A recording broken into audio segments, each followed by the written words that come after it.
In February, we set out to soak up the sun in the south. Senegal, an up-and-coming travel destination that had piqued our curiosity, was the perfect choice. On our first evening, the hotel hosted a relaxed reception where we quickly got to know the other guests.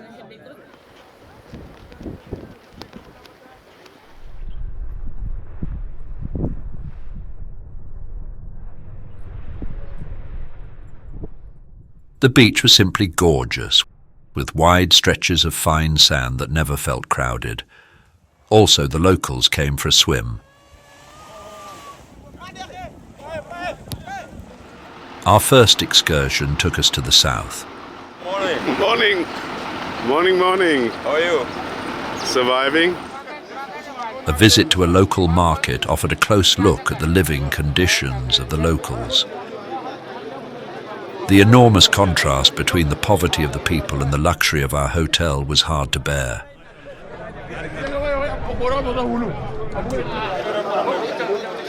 At the market, livestock, clothing and food were traded. The way the animals are treated is different to how they are treated in Europe. The skinny cattle make it clear that Senegal is not a rich country.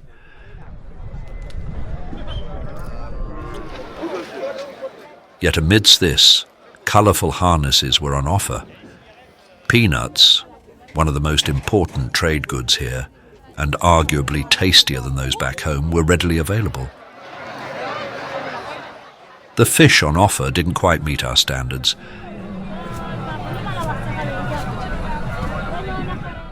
But the vibrant atmosphere and bustling energy more than made up for it.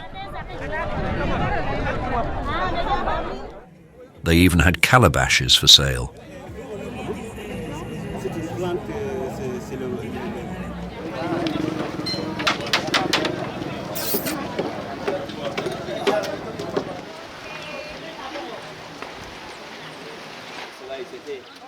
In another village, we were introduced to rural life, where the pounding of grain quickly became a highlight for the tourists.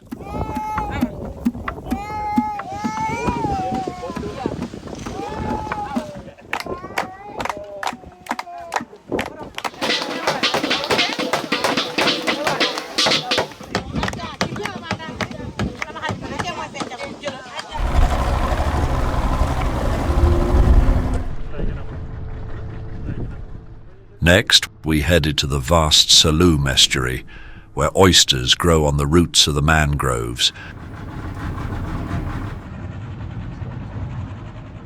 and a bird paradise delights visitors of all ages.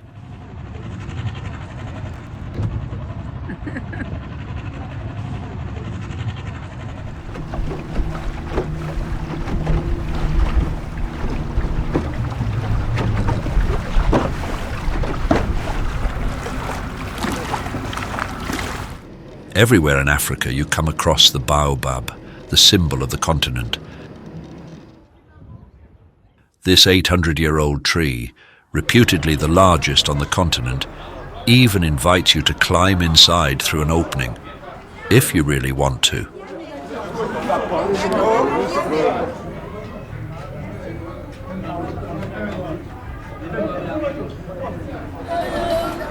A small downside: while the children receive sweets, we weren't entirely comfortable with the practice.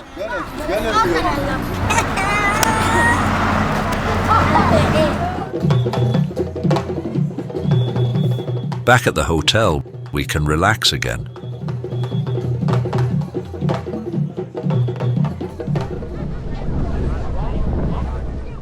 Our second excursion took us by boat to the island of Gorée.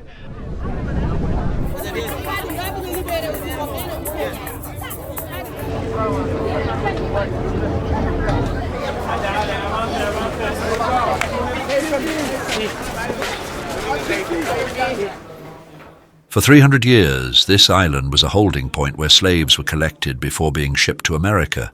Even if the exact numbers are disputed, several million slaves were likely transported across the Atlantic like cattle. Anyone pushed through this door never came back.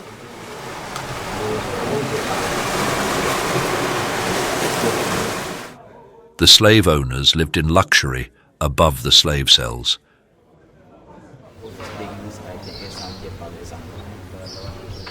An old palace here also stands as a reminder of that troubled past. Renovation plans have, however, been discussed for years.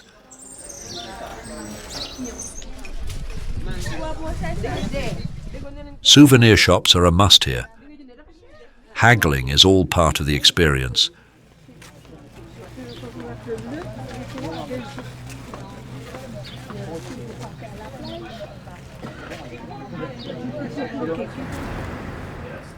We found this souvenir market not particularly appealing, since we were rushed through it and didn't have time to explore the offerings in peace.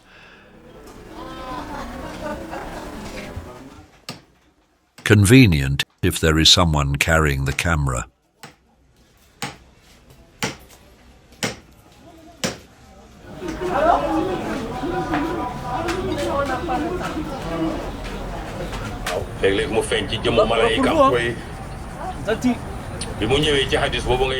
Finally, we visited the monument commemorating Senegal's independence in 1960.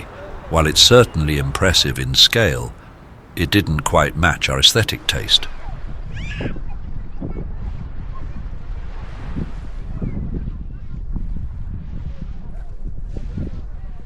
We wrapped up our trip with a few relaxing days at the beachside hotel, enjoying reading, swimming, and playing cards. In the evenings, local women offered their goods for sale.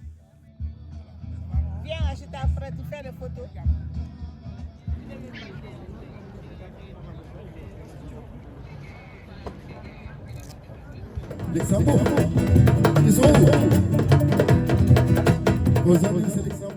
poolside entertainment was simply top-notch.